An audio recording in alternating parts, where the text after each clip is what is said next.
every single person in this room, if you can, who has not read that book, to read that book. Now, I'm going to just let you know that the book is specifically about businesses, but in the book are some really important principles that will really help you in the work that you're doing in schools and beyond.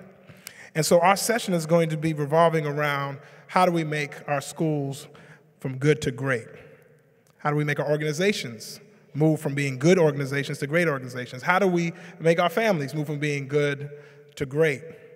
And I think everybody in this room is interested in becoming great. Is that right? And all of us are doing the good work. And so now it's to be able to figure out what are those things we need to do? What are those elements that we need to do to move even further in our lives? I want to dedicate this session to a very dear friend of mine, a young lady who trained me, coached me, mothered me, encouraged me, gave me everything that I have as a restorative justice practitioner. Her name is Ora Shub. She passed away, and everything that I do from this point forward is dedicated to her memory, to her legacy, and to everything she did to make me the man that I am as a restorative justice practitioner and as someone who believes in the power of peace and peace building. So this session is dedicated to her. Many of you are familiar with the story, Castaway. Have you seen the movie with Tom Hanks? And you remember Tom Hanks was out there and he found a friend. And what's his friend's name? Wilson, right? And so Wilson, what did Wilson provide? This is going to be a talking, we're going to talk to each other, not just me lecturing you. Well, what did Wilson provide to Tom Hanks while he was away? Who could tell me? Yes, what else? What did he provide to Tom Hanks?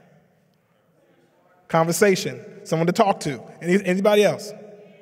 Sanity. Oh, that's a good one. Sanity, right? Because you lose your mind if you're separated from human beings for that long, right? But Wilson became his sanity, helped him keep his mind together until he was able to get back. Anybody else? What did Wilson provide? A voice of reason, right? Remember, he was having arguments with Wilson, and Wilson was telling him, man, if you do this, this is going to happen. He was like, shut up, Wilson. He said, no, I don't know if you saw the movie. I'm sorry if I messed it up for people that didn't see the movie. But Wilson reminds me, and I found this, it was so funny. I was at a meeting, and we were talking about building a restorative justice app. And it was at this group, amazing group of individuals. And I saw this ball sitting in the corner. I said, wait, that's Wilson. So I picked it up and I took a picture of it. But I'm so glad I did because it reminded me about who we are as people, that we need social connections.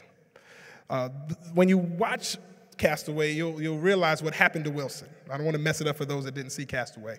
But something sad happened to Wilson, but it had to happen in order for Tom Hanks to regain his sanity and to move forward in his life. We all need human connections, and especially our children. And the only way that our children will be socialized is if they have connection to us. Disconnecting our children from us keeps them from being socialized and keeps them from creating a pathway to become citizens of the United States. That's how important we are as adults to our young people. And so, with that being said, let's put on our hard hats and let's begin to build. Let's begin to talk about how do we build these systems for student success. One thing that I'm very familiar with and very thankful for is the fact that restorative strategies is about building strategies that can help to weather the myriad of different issues that will come up when you're trying to build a system of care or ecosystem of care in your school and school districts. What's very important is to know that this is not checkers, but chess, the game that we're playing. When I say that, I mean that this is not just us making moves, but this is us thinking strategy and thinking ahead in order to make sure that the moves we do make are sufficient enough to take care of the children that don't understand the game. Do you know that there's a game out there? How many adults do I have in the room? I think everybody's an adult in the room. Don't you know there's a game out there? Right? And if you don't know the rules to the game, let me bring it home to you. If you didn't learn the rules of money, you would find yourself in a very difficult situation now trying to acquire credit.